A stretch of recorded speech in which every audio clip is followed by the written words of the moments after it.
안녕하십니까, 공돌이입니다. 자, 오늘은 어떤 주제를 이야기해볼까 하다가 한때 고졸, 초대졸, 취중생들 사이에서는 입사하고 싶은 기업, 선호도 순위 3위 안에 드는 선망의 회사였으며 대기업 중 탑티어였던 회사였지만 지금은 떡락하게 된 기업에 대해 한번 알아보겠습니다. 한때는 정말 인기 탑이었고 누구나 가고 싶어 했던 기업이었지만 왜 이렇게 떡락을 하게 되었을까요?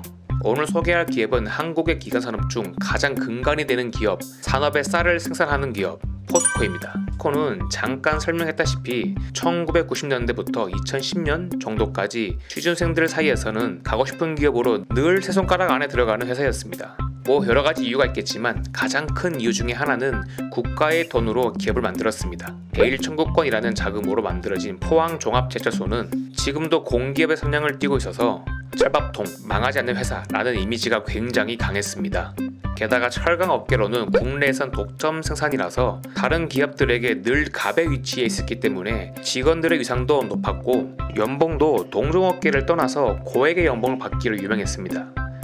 경쟁사가 없으니까 철강 품질이 좋든 나쁘든 생산만 하면은 너나 할 거 없이 구매를 해가니까 무한 생산 체제에 들어갑니다. 찌라시지만 어떤 대형 건설 기업에서는 제발 자기네한테 철 좀 팔으라고 사정사정을 했다는 소문도 있었습니다. 글로벌 철강 기업 경쟁력 1위를 10년 연속 유지할 만큼 한국에서는 독보적이었습니다. 1997년 IMF 당시에는 중소기업은 당연하고 내노라 하는 대기업들도 부도를 맞이하고 있는 판국에 빵빵한 자금력을 바탕으로 떡하니 건재하며 월급은 당근 받다고 직원들에게 보너스까지 나올 정도였으니 누구 할 거 없이 포스코에 입사를 하고 싶어 했었죠. 적어도 포항에서는요.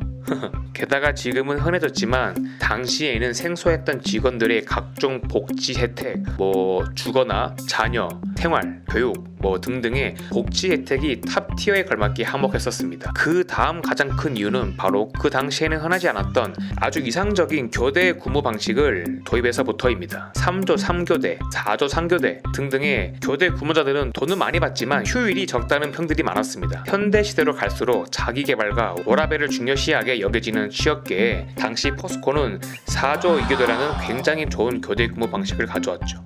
주주야야 휴휴휴휴, 즉 주간 이틀, 야간 이틀을 하면은 내리 4일을 쉬는 근무 형태를 도입합니다. 포스코가 취준생들 사이에서 인기가 급격히 올라갔던 이유 중 가장 큰 이유 중 하나였죠. 당시 상상이나 가겠습니까? 연차나 월차 휴가를 4일만 쓰면은 12일을 쉴 수가 있었고 휴가를 8일 쓰면 20일을 쉴 수가 있는 근무 형태였습니다. 이 교대 근무가 도입되고 포스코 직원들은 10박 이상의 유럽 여행을 가는 빈도가 급격히 늘었고 시간이 많으니까 대학 진학과 자기개발을 그렇게 많이 했다고 합니다. 부동산 투자도 엄청 하러 다녀서 재산도 많이 불렸다고 하더라고요. 그래서 이 당시 포스코에 입사를 하면은 100명 중 90명이 주 5일 근무를 기피하고 교대 근무를 지원했다고 합니다. 이렇게 2000년대 초 대한민국에서 포스코는 누구나 가고 싶어 하는 기업으로 성장했었죠.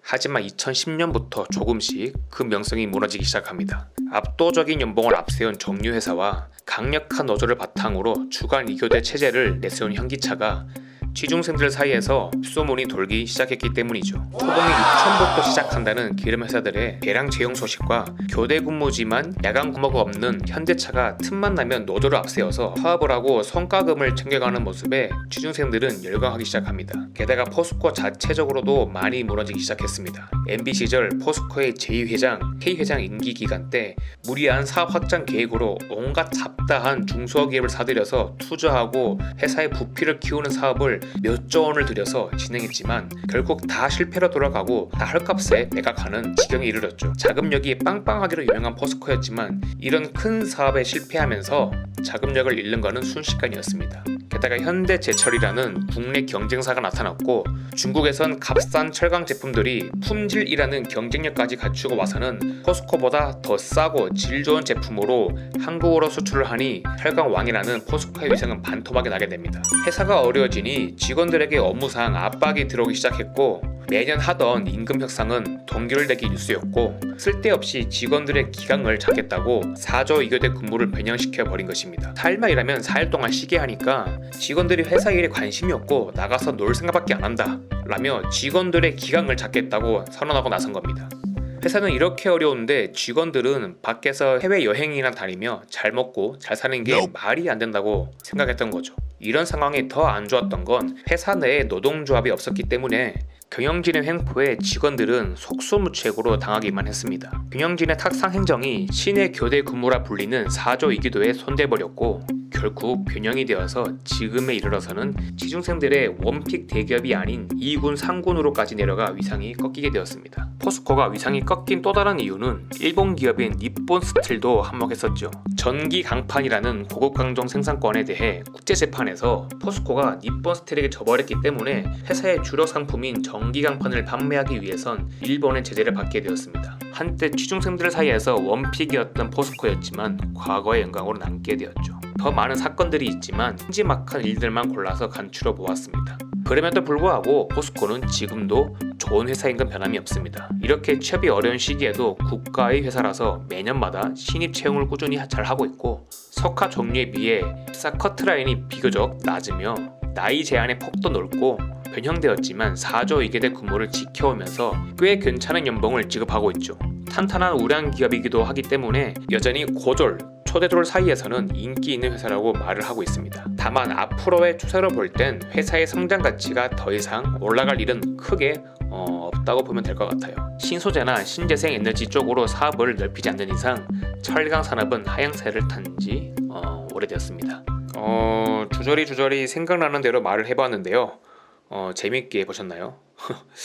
아무튼 감사하고요. 저는 다음에도 또 재미있는 주제로 영상을 올리겠습니다. 그럼 들어가세요.